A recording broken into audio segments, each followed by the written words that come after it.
하나님께서 오늘도 우리에게 새날을 주셨습니다. 오늘 하루가 행복한 날, 기쁨이 가득한 날, 좋은 일 많이 일어나기를 바랍니다. 하나님의 말씀 역대하 17장 9절 말씀을 함께 보겠습니다. 그들이 여호와의 율법책을 가지고 유다에서 가르치되 그 모든 유다 성읍들로 두루 다니며 백성들을 가르쳤더라. 본문의 말씀은 유다 왕 여호사밧의 이야기입니다. 이 여호사밧이라고 하는 왕은 히스기야 왕, 요시야 왕과 더불어 의로운 왕으로 기록되고 있습니다. 역대하 17장 3절과 4절의 말씀에 보면 여호와께서 여호사밧과 함께 하셨으니 이는 그가 그의 조상 다윗의 처음 길로 행하여 바알들에게 구하지 아니하고 오직 아버지의 하나님께 구하며 그의 계명을 행하고 이스라엘의 행위를 따르지 아니하였음이라. 여호사밧은 나라를 바로 세운 왕이었습니다. 그런데 15장에 보면 그의 아버지 아사 왕에 관한 이야기가 나옵니다.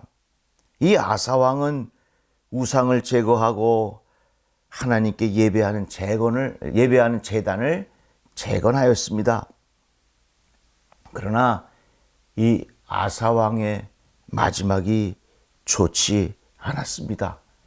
점점 더 하나님으로부터 멀어지게 된 것이지요. 그러나 이 여호사밧 왕은 우상을 제거하고 든든한 나라를 세워갔습니다. 이 여호사밧 왕의 특이한 점이 있다면 그들이 여호와의 율법책을 가지고 유다에서 가르치되 그 모든 유다 성읍들로 두루 다니며 백성들을 가르쳤더라. 여호사밧 왕은 이 복음을 가르치는 일을 게을리하지 아니하였다는 것입니다. 특별히 가정에서의 신앙 교육이 참 중요합니다. 오늘 말씀을 들으시는 여러분들, 자녀들에 대한 신앙 교육을 진지하게 생각하십시오. 자녀들에게 학원을 보내서 성적을 올리고 원하는 대학교에 가고 하는 것, 이거 참 중요합니다. 우리 자녀들이 또 그렇게 되기를 원합니다. 그러나 그것보다 더 중요한 것이 있다면 자녀들에게 믿음의 보화를 물려주는 것입니다. 수평적인 선교가 있고 수직적인 선교가 있습니다. 수평적인 선교는 이웃에게 복음을 전하고 외국의 다른 종족들에게 복음을 전하는 것, 이런 것이 수평적인 선교라면 수직적인 선교는 자녀들에게 복음을 전하는 것입니다. 주변의 사람들에게 복음을 전하는 것도 굉장히 중요한 일입니다. 그러나 자녀들에게 복음을 전하는 것은 그 무엇보다 더욱 중요한 것입니다. 누가 가르칩니까? 학교에 가면 가르치는 선생님이 있습니다. 선생님이라고 하는 단어는 참 주는 의미가 많이 있습니다. 대개 우리가 선생님이라고 말할 때는 먼저 태어나신 분, 이런 의미를 가지고 있습니다. 그런데 선생님이라고 하는 말을 조금만 바꿔서 생각을 해보면 먼저 그렇게 살아낸 사람이라, 그런 의미로 해석해 볼 수가 있습니다. 선생님, 저분은 나의 선생님입니다. 그 말은 그 진리대로 먼저 그렇게 살아보신 분, 그런 의미로 해석을 해야 합니다.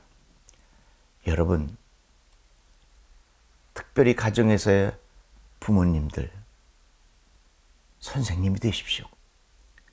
선생님이 된다고 하는 것은 하나님께서 가르쳐 주신 그 말씀의 진리대로 한번 먼저 살아보는 겁니다. 그리하면 우리의 자녀들이 그 모습을 지켜보면서 믿음의 대가 잘 이어져 가게 될 것입니다. 아이들에게 말한다고 아이들이 변화될 것 같습니까? 그렇지 않습니다. 오히려 짜증만 늘어나고 마음에 부모에 대한 반감만 가지게 될 것입니다. 우리에게는 선생님이 필요합니다. 선생님이 누구라고요? 먼저 그렇게 진리의 말씀대로 살아낸 사람들이 선생님입니다. 신앙의 교육을 게을리하지 마십시오.